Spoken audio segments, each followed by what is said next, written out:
Ciao friends and welcome to Simple Italian Cooking. My name is Liz and I've got a great one for you today. We are roasting a turkey and I'm going to show you how I do it. I'm also going to tell you what kind of brine I did for it. So if you want to know how to roast a turkey nice and simple, then this recipe and this video is for you. The first thing I want to go over are the ingredients. Now there are endless recipes for how to season and flavor a turkey. So I'm doing a basic one. Now I will let you know that over the coming year I'm going to be doing more turkey recipes. So I'm doing a very traditional recipe. So keep your eyes open, make sure to subscribe so you get notified of all our videos, all of our Italian recipes that are coming out.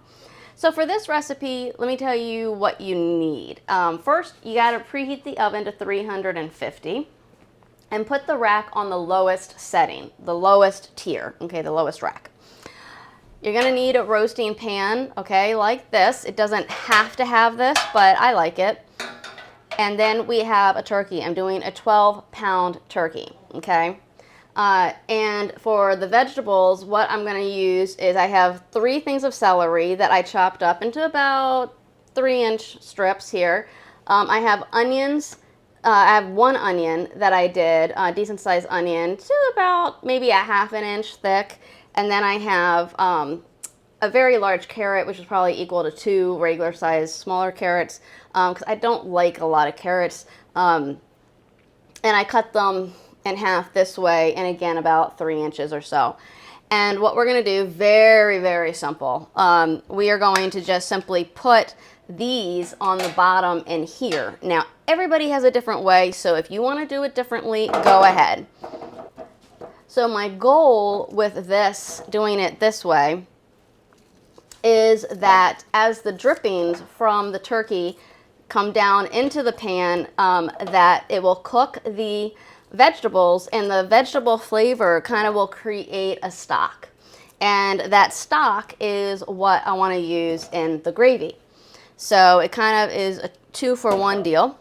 I don't usually eat the vegetables out of here because they're just going to be too greasy and oily. So this is really just for flavoring. So I spread that out. I mean, you could even put the turkeys flat on it if you wanted. Some people put the stuff inside the turkey. So many different ways. I'm so excited about doing more turkey recipes throughout the coming year because we're going to really get creative. So I'm going to put this on top. And I'm going to add about a cup of water. So that's just going to kind of keep the vegetables from sticking. My pan's a little big, but let me just push all this kind of maybe in here. Okay. If I need to add more, I will. The other thing you're going to need is a baster. So I have a nice stainless steel one that I really like. The top comes off. You can put it through the dishwasher. And also I have some olive oil, and that's actually how we're going to season this. So I want to tell you, I did something new. I did an experiment, and hoping it really turns out, because what I did was I did a dry brine. Normally I soak my chickens and my turkeys in a regular brine. This time I did a dry brine by rubbing salt on the outside. Now there's a whole video that I did on that, so you can check the link here, or at the end of the video, or in the description below, and I show you how I did the dry brine. So now what we're going to do is, I don't want to get my hands full of turkey stuff. Okay, so I just put on my food grade gloves because I'm going to be touching the turkey. And what we're going to do right now is, before I transfer it to the pan, I'm going to go ahead and pour some olive oil on it. And I'm going to get that olive oil all around it. I want to cover the entire turkey. I'm not doing it in the pan because I don't necessarily want all the extra olive oil going in. I don't want an olive oily type of stock. So I'm just going to go ahead and pour some on, and I just have, didn't measure. It's probably about, I don't know, maybe a little less than 1/4 cup. Now, if you've watched my recipe on the brine, you'll see that I don't need to add any salt here because I've already done that with the dry brine. So that brine serves as a seasoning as well as a brine. So it's pretty cool. And what we're gonna do is we're just going to cover this all up. And I'm going to do it on the wings. Let me know in the comments below, what favorite part of the turkey do you like? Is it the leg? Is it the thigh? Or the breast meat? Me, I like the leg. I think that goes back to childhood, for sure. Childhood memories. Okay. And just want to make sure I get a little bit on the inside there. Now, a lot of times I would also put in probably like a head of garlic cut in half, or a half, or just a bunch of cloves. The head is nice because it keeps it all together, so it's easy to remove. Or I'd throw a little bit in here, but I know that I'm serving this with some garlic mashed potatoes. I'll also link that recipe for you below. So I don't necessarily want a lot of garlic in here. Some other things you can do with the turkey is you can throw in some sprigs of rosemary if you want. So, all right, this is really nice. So I am just going to move this like this, and we're doing it super simple, friends. I am not one to get complicated, so I have the oven set at 350 degrees Fahrenheit. This is going to go in for about 2 hours. Now, I want to make it clear that every turkey is different. So cooking times are going to be different. So you have to make sure that the thickest part of the turkey, which is the thigh, so I would check a few places in the breast and in the thigh, and you want to make sure when you take it out that it is at least 165.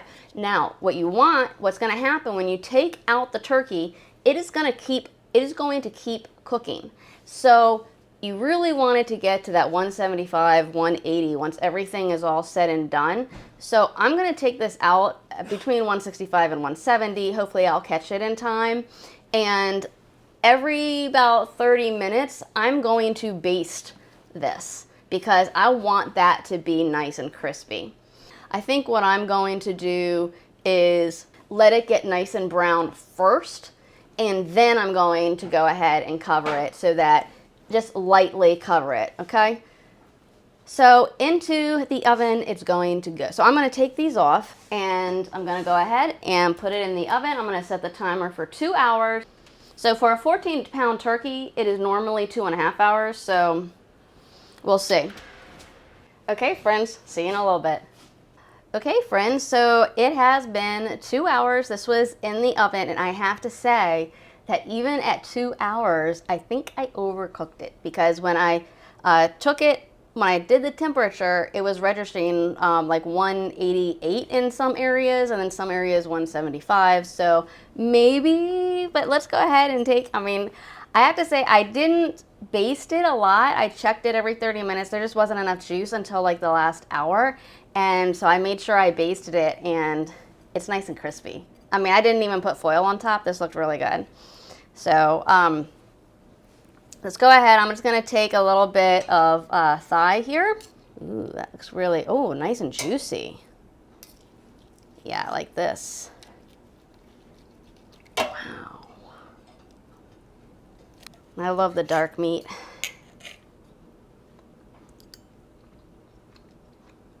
Mmm. Wow, that's really good. You can taste the saltiness, but it's not too much.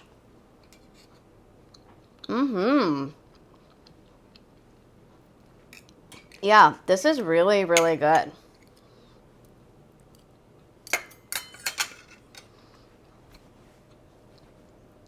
So, looking forward to eating this with my husband. I've got cranberry, some cranberry sauce, and I made some roasted Italian cauliflower that you can check out the recipe. I'll put a link below.